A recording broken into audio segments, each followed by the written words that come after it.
Opo, sir. Papunta na po ako. Naku, opo.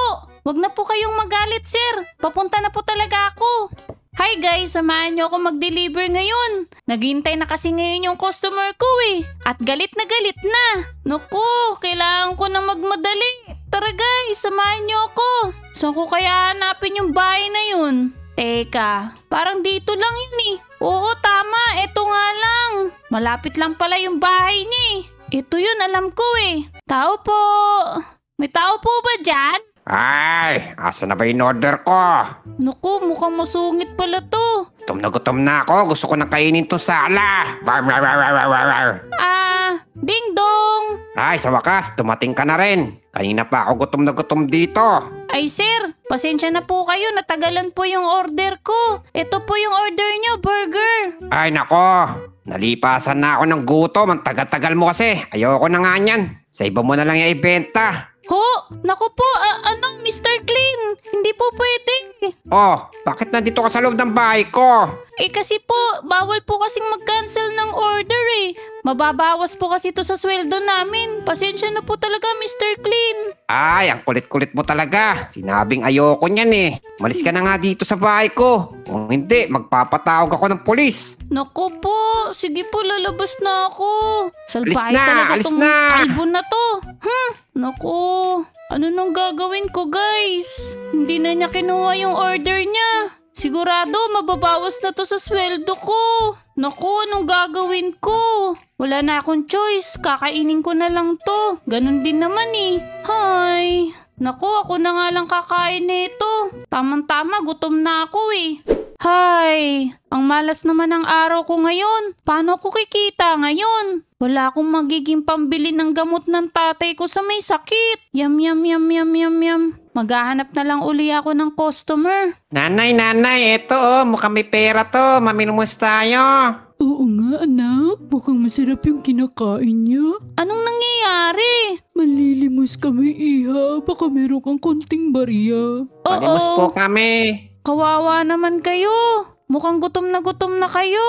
Opo, gutom na kami. Wala po kami makain, kaya panay tumbling na lang ako. Oo nga iha, kailangan namin ng pambili ng pagkain, baka may konting barya ka dyan. Naku, kawawa naman kayo. Ang totoo po niyan. Wala po akong pera eh. Ganto na lang po. Ibibigay ko na lang po sa inyo tong kinakain ko. Total naman, nakakagat na po ako eh. Ayoko niyan, may laway mo na eh.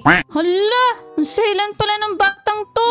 Anak, huwag ka na maarte. Wala na tayong ibang pagkain kundi ito lang. Magpasalamat pa nga tayo, binigyan nila tayo ng pagkain. Gusto ko po kasi may kasamang soft drink sa Caprice. Sorry naman, wala akong ganun eh. Pero, mas maganda huwag ka na uminom nun. Hindi naman kasi healthy yun eh. Mami, ayaw niya akong bigyan ng prize. Ano ka ba anak? Huwag ka na umiyak. Pasensya ka na iha. Makulit kasi tong anak ko eh. Maraming salamat nga pala sa burger ha. Sige, aalis na kami. Mami, upgrade natin tong laptop ko. Sige anak, ila-upgrade natin yan. Ano ba gusto mong laro? Gusto ko po maglaro ng Minecraft. O sige, tara na. Yehey! Oo. Ano bang nangyayari? Parang nalito ako dun ah. Naku, ginabi na ako sa pag-uwi. Kawawa naman yung tatay ko. Ano ba nangyari sa hagdan namin? Bakit parang sira? Tatay, andito na po ako. Ulo! Buhay pa ako, anak. Tatay, pasensya na po kayo ha. Ngayon lang po ako nakauwi. Anak, pwede mo ba ako ibili ng gamot? Wala pong problema. Sandali lang po. Naku, wala na pala akong pera. Ito na lang. Naku, hindi pwede to. Gagamitin ko pa to pamasahe ko sa trabaho. Guys, comment down below nga dyan kung anong dapat kong gawin. At babasahin ko yan. Mukhang kailangan ko na tong gamitin pambili ng gamot ni tatay. Tatay, may naisip na po ako. Aalis lang po muna ako ha. Dito lang muna po kayo. Uy tay, may nakita akong burger. Ano yun? Wala yun, anak. Baka nagugutom ka lang kung ano-ano nakikita mo. Naku tay, mukhang may tinatago kayo dyan ha. Wala. O sige po, aalis na muna po ako. Diyan lang muna po kayo ha. Pabalik po ako agad. Bibili lang po talaga ako ng gamot. Sige po. Hay. Tulong! Tulong! Tulungan niyo ako! La, parang may humihingi ng tulong. Pinupulikat ako! Di ako makalangoy! Kailangan natin siyang iligtas. Andito na ako. Ayun! Dito, tulungan niyo po ako! Malapit na ako. Dito, tara. Oy! Maraming salamat! Saan kaya kita ilalapag? Ay, mali. Ako pala yung naupo.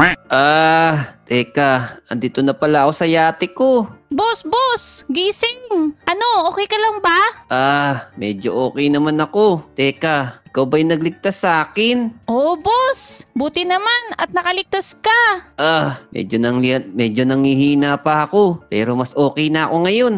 Ako nga pala si Misumi, kayo po. Ako nga pala si Tank Demic. Namimingwit kasi ako kanina dito sa yate ko. Tapos biglang may nahuli kong malaking isda. Hinila ako. Kaya ayun, muntikan na ako malunod. Teka lang po, ano nga uli sabi nyo? Yate nyo? Teka, sa inyo po ito? Ay, oo. Sa akin nga pala tong yate na to. Binigay sa akin to ng papa ko eh. Wow! Sa kanya pala to.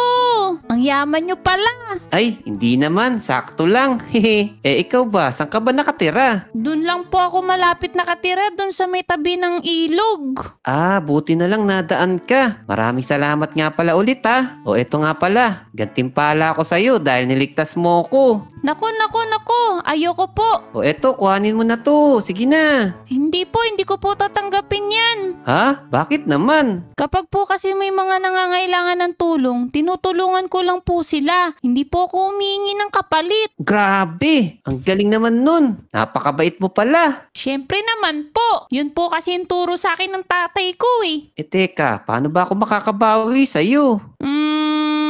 Bigyan nyo na lang po ako ng magandang trabaho. Yun na lang po. Yun lang pala Basic lang sa akin yan. Wow! Ang ganda! Ano pong meron dito?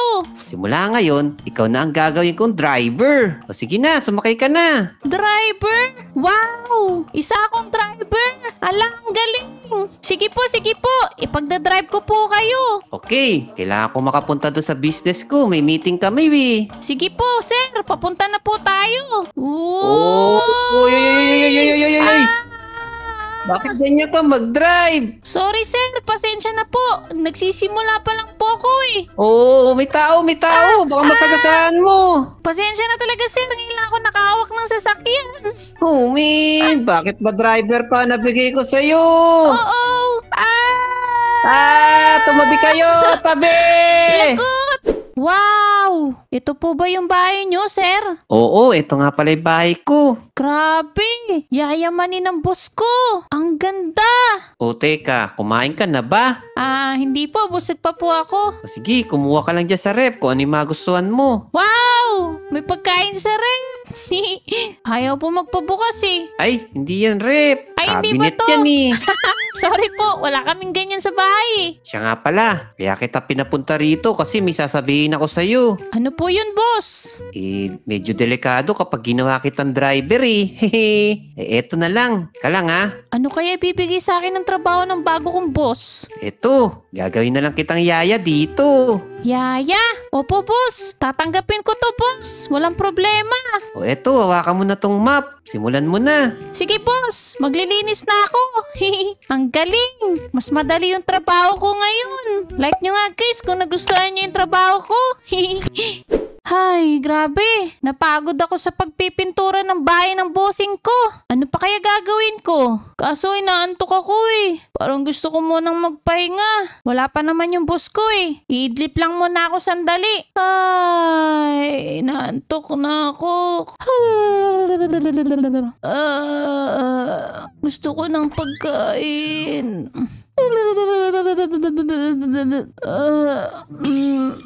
Teka lang, ano ba yung naririnig ko? Parang napakaingay. Saan ba yun? Hoy! Sino ka? Anong ginagawa mo rito? Trespassing ka! Oh! Ano yun? Bakit kinukunan mo ako ng litrato? Ikaw?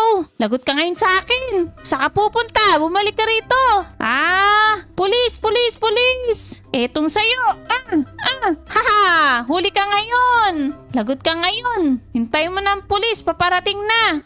Ma'am, maraming salamat. Matagal na namin pinaghahanap tong isang to eh. Buti nahuli niyo po. Sige po, mamang pulis. Huliin nyo na po yan, bago pa po mambiktima ng iba. Oo, maraming salamat. O ikaw, sumakay ka na dito sa sasakyan. Mamang pulis, wag nyong iwan, baka tumakas. Ikaw na mag-drive. Hindi ako marunong eh. Oo, ayos. Nailigtas ko yung bahay ni Boss Tank Demic. Maraming salamat, Misumi. Dahil sa'yo, walang nawalang gamit sa bahay ko. Syempre, sir. Trabaho ko lang po. Ang bantayan nyo bahay nyo. Grabe, ang galing mo talaga. Napapatumbling ako sa'yo eh. Ay, sir, sandali lang po May tumatawag sa akin. Hello?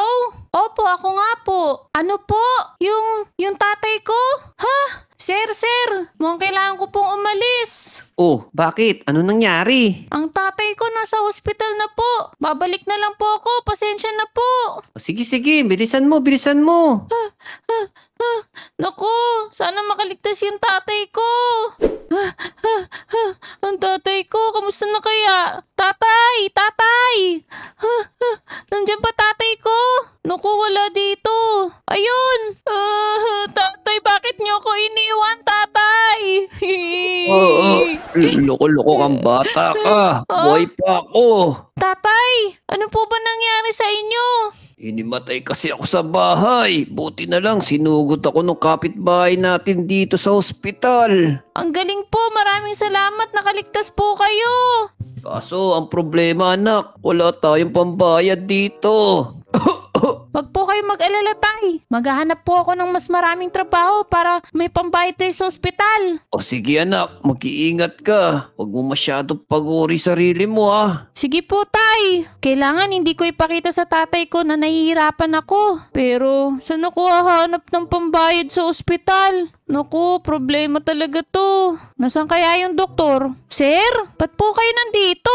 Huwag ka na nga pala mag-alala sa mga hospital bills. Kasi nakausap ko na yung doktor. Binayaran ko na siya lahat. Pati tong hospital, binili ko na. What? Wow! Ang galing! Talaga po, sir, binayaran nyo na po. Oo, pati buong hospital, binili ko na. Wow! Ang swerte-swerte ko naman. Maraming salamat po, sir. Okay, malapit na tayo. Sir, saan po ba tayo pupunta?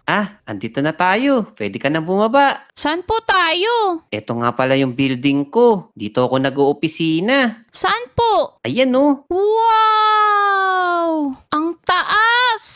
Bakit po tayo nandito, boss? Kasi, merong bagong pinapahawak sa akin business yung daddy ko. Kaya ikaw muna siguro magiging CEO dito. Ano po? CEO? Ako? Bakit po ako? Tama. Ikaw nga ang CEO ngayon. Kasi nakita ko, tapat ka mag-service sa akin eh. Kaya karapat dapat ka maghawak ng isang kumpanya. Wow! Talaga po? Naku po, sir, nahiya po ako. Parang hindi naman po dapat yata yun. Hindi. Huwag ka na mahiya. Ikaw talaga napili ko. Wow! Ang saya-saya ko naman po. Isa na akong ganap na CEO. Yehey! Yehey! Maraming salamat po, boss. Dahil dyan, mag-party-party tayo. Yahoo! Ha! Like, share, and subscribe. Subscribe na guys and like! Hello po, sir. Opo, sige po. Ako na pong bahala sa mga bagong empleyado. Opo, pipili po ako ng mga magagaling. Sige po, sir. Hi. Ayos. Simulan na uli natin ang bagong trabaho. Tao po. Ayan na, may bagong empleyado. Pasok po. Wow, ang ganda naman ng opisina rito. Sigurado malaki sahod ko. Ma'am, mag-a-apply po ako. Teka, parang kilala kita. Teka, ikaw magiging boss ko dito? Ang tanong, papayag ba ako maging boss mo? Sige na ma'am, tanggapin nyo na ako ma'am. Ang malas naman, bakit ikaw pa magiging boss ko? Nagdi-deliver ka lang